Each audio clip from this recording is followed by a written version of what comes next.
Hey guys, hope you all are doing good. मैं हूं Momita and welcome back to the channel version explore to our new blog our rainy day in my life. आज इस video में मैं आपके साथ काफ़ी सारी चीज़ें शेयर करने वाली हूँ, like making jujube pickle, my new crockery collection, dining area makeover और गेस्ट बेडरूम रीसेट। सो अगर आप मेरे चैनल में नए हो तो please do consider subscribing. Winter kitchen मतलब बहुत सारी एक्स्ट्रा चीज़ें टेबल में होना, जैसे अलग अलग तरह के अचार जिनको मैं एक रोटेटिंग ऑर्गेनाइज़र में रखती हूँ टी ट्रॉली पे। तो जब भी हम मील्स एंजॉय करते हैं डाइनिंग टेबल पे तो इजीली ये एक्सेसिबल होते हैं। I am not a great pickle lover, पर घर के बने अचार का टेस्ट ही अलग होता है।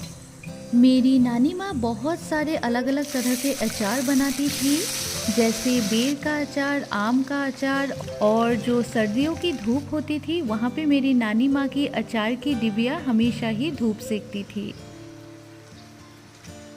यहाँ मैं एक बहुत ही सिंपल सा जुजुबी पिकल बना रही हूँ, जिसके लिए पहले मैंने जो सूखे मसाले होते हैं उसको प्रिपेयर कर लिया था, उन्हें मैंने ड्राई रोस्ट किया और फिर थोड़ा सा ठंडा होने के बाद मिक्सी में मैंने उसे पाउडर कर लिया और फिर मस्टर्ड ऑयल में छौंक लगाया, तेज पत्ता, ड्राई चिली और 5 फोड़न का। उसी में मैंने जुजुबीस को डाल दिया, जिनको मैंने अच्छे से धो के पहले 2-3 दिन सुखा के रखा था, और फिर मैंने ऐड किया गुड़ और रोस्टेड मसाला पाउडर। अच्छे से इनको मिक्स किया और मेरा घर का बना हुआ बेर का अचार बनके तैयार है।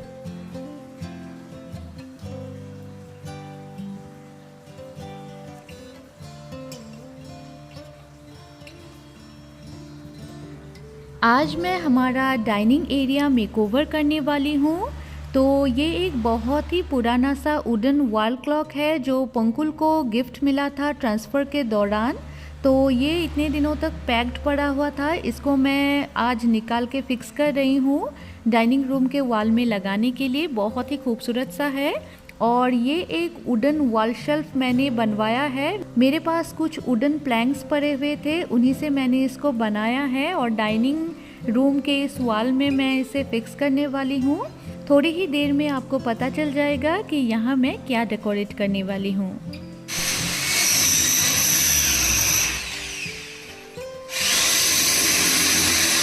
मेरे पास जो लाइट वेट वॉल फ्रेम्स या फिर वॉल हैंगिंग्स होते हैं जिनको वॉल में फिक्स करना होता है, उनको मैं नॉर्मली बोथ साइड एडहेसिव या फिर कमांड हुक या स्ट्रिप से ही हैंग करती हूँ वॉल में, ताकि निकालने में ये इजी हो और वॉल ख़राब ना हो।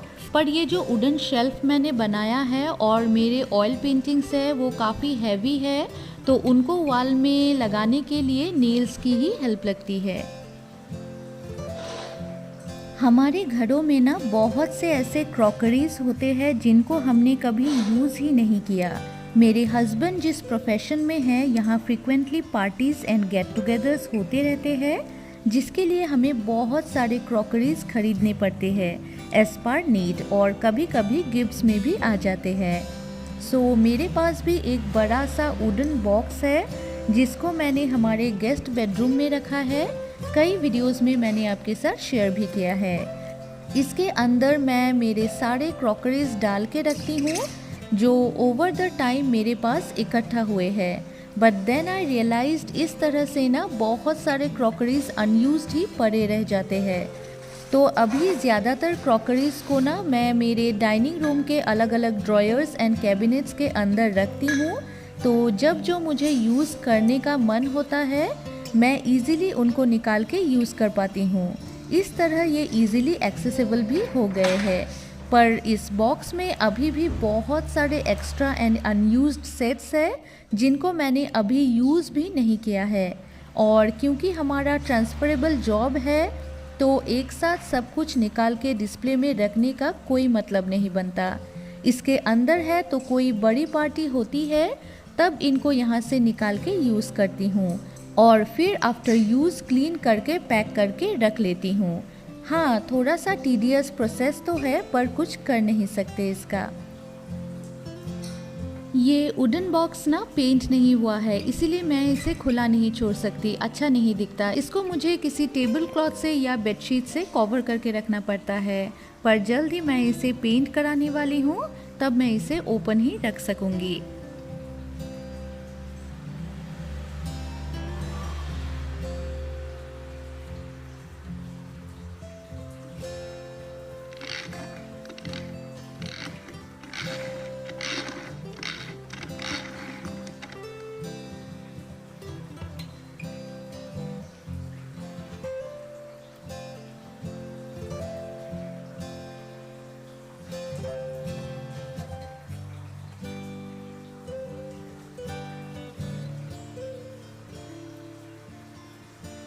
लास्ट ब्लॉग में मैंने आपके साथ शेयर किया था कि हम तिनसुकिया गए थे, वहाँ से ही एक शॉप से मैंने ये 2 जापी खरीदा था। ये बैम्बू का बना हुआ ट्रेडिशनल जापी है जो ₹150 पर पीस में मुझे मिला था। और ये वाला जो गेस्ट बेडरूम का एरिया है, इसका मैंने हाफ मेकओवर किया था और आपके साथ शेयर भी किया था कि इसमें मैं कुछ और ऐड करने वाली हूँ। तो जापी ऐड करने के बाद इस एरिया का जो मेकओवर है वो कंप्लीट होता है, and it's truly giving a traditional festive vibe.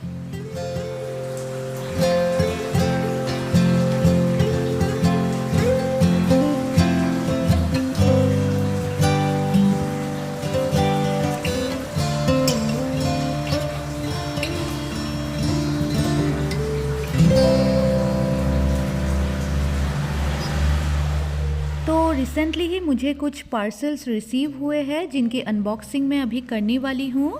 तो मीशो से मैंने कुछ होम डेकोर प्रोडक्ट्स ऑर्डर किए थे, जिनमें से 2 मुझे रिसीव हो गए हैं। तो जो फर्स्ट प्रोडक्ट है वो है ये आर्टिफिशियल प्लांट जो मैंने सतान क्राफ्ट से ख़रीदा है। इसको मैं आज मेरे डाइनिंग रूम मेकओवर के दौरान यूज़ करने वाली हूँ। ये मुझे मिला है at only ₹138 and according to price quality is good. Next product जो मुझे रिसीव हुआ है वो है ये 24 फ्लावर्स का एक सेट। ये वाइट कलर के आर्टिफिशियल रोजेस है जिनकी क्वालिटी बहुत ज़्यादा अच्छी है और मुझे मिला है एट ओनली ₹209।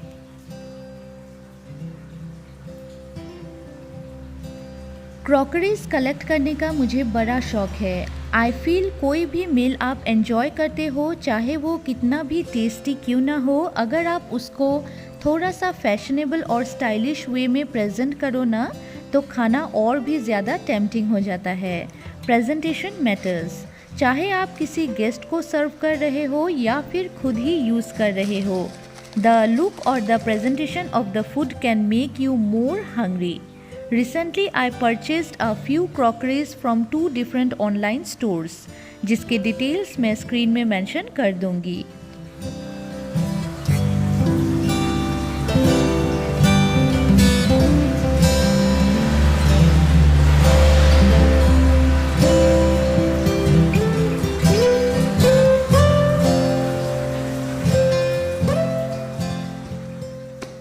ये वाला जो पार्सल रिसीव हुआ ना, मुझे इसको खोलने में मुझे बहुत ज़्यादा टाइम लग गया था। इतनी स्ट्रॉन्ग पैकिंग हुई थी इसकी, क्योंकि इसके अंदर क्रॉकरीज है, टूटने का डर है, तो सेलर ने बहुत ही अच्छे तरीके से इनको पैक करके भेजा।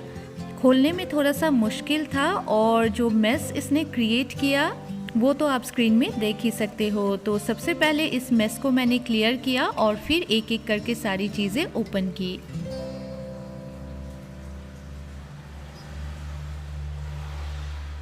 वैसे तो बहुत फ्रिक्वेंटली मैं क्रॉकरीज खरीदती नहीं हूँ विदाउट नीड, पर अगर कभी मुझे कुछ ऐसा पसंद आ जाए जो मेरे बजट में हो और I can use it somewhere और द अदर, तो मैं उसे परचेज़ कर लेती हूँ।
अभी आपको थोड़ा बहुत आइडिया तो मिल ही गया होगा कि इस वुडन रैक में मैं क्या डेकोरेट करने वाली हूँ। यस, मेरे कॉफ़ी मग्स।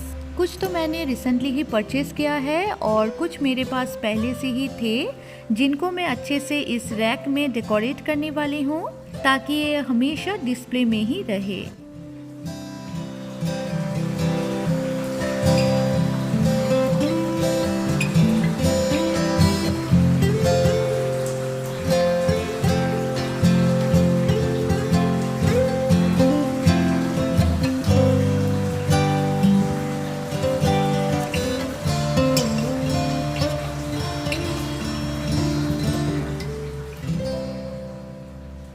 मेरे पास ये एक कैमरा लेंस के शेप में एक मग है, जिसको मैं आज एक प्लांटर के जैसे यूज़ करने वाली हूँ with this artificial fake plant जो मैंने मीशो से लिया है। और इसके ऊपर थोड़े बहुत और चीज़ों से मैं डेकोरेट कर रही हूँ, जो खाली स्पेसेस है उनको फिल कर रही हूँ। एंड दैट्स इट, मेरा जो ये नया वुडन शेल्फ है वो डेकोरेट हो गया है with all the colourful and vibrant coffee mugs and cups, और ये देखने में काफ़ी ज़्यादा अट्रैक्टिव लग रहा है। इस वुडन शेल्फ के नीचे जो ये वाइट ड्रॉयर कैबिनेट है उसको भी मैं एक मेकओवर दे रही हूँ। इसके ऊपर मैं एक बहुत ही खूबसूरत सा प्रिंटेड टेबल कवर रख के इसके ऊपर अलग अलग तरह के डेकोरेटिव पीसेस रख रही हूँ। इनमें से सारी ही चीज़ें पहले से ही मेरे पास है, कुछ भी मैंने नया नहीं ख़रीदा है। तो कुछ इसी तरीके से ही मैं जो मेकओवर्स है वो करती रहती हूँ। ज़रूरी नहीं कि मेकओवर्स में आपको सभी चीज़ें नई ही डालनी हैं, पुराने चीज़ों को भी कुछ अलग तरीके से आप डेकोरेट कर सकते हो। डेकोरेटिव आइटम्स की जो प्लेसिंग है उसको भी चेंज करके आप किसी भी एरिया का मेकओवर कर सकते हो।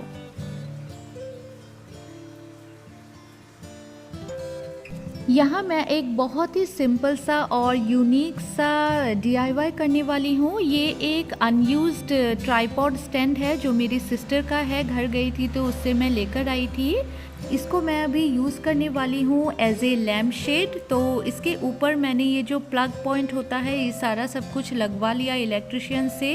इसके ऊपर मैंने एक लैम्प शेड भी लगा दिया, लेग्स को लंबा कर दिया। फिर मैंने इसको इस कैबिनेट के साइड में प्लेस कर दिया और जब ये लाइट जली ना तो बहुत ही प्यारा सा लुक दे रहा था। इसका जो आउटकम है मुझे बहुत ही ज़्यादा पसंद आया। Please let me know in the comment section आपको ये मेकओवर कैसा लगा।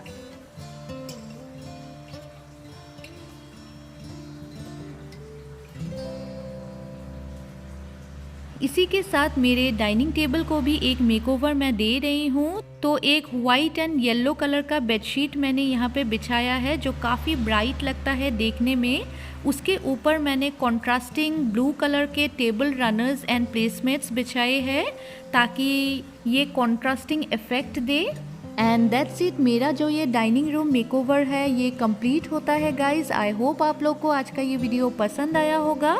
तो वीडियो में अगर कुछ भी अच्छा लगा हो तो एक लाइक कर दीजिएगा, कमेंट कीजिएगा, शेयर कीजिएगा and please to subscribe to my channel. मिलते हैं और एक नए इंटरेस्टिंग ब्लॉग या वीडियो के साथ। Till then be happy, stay safe.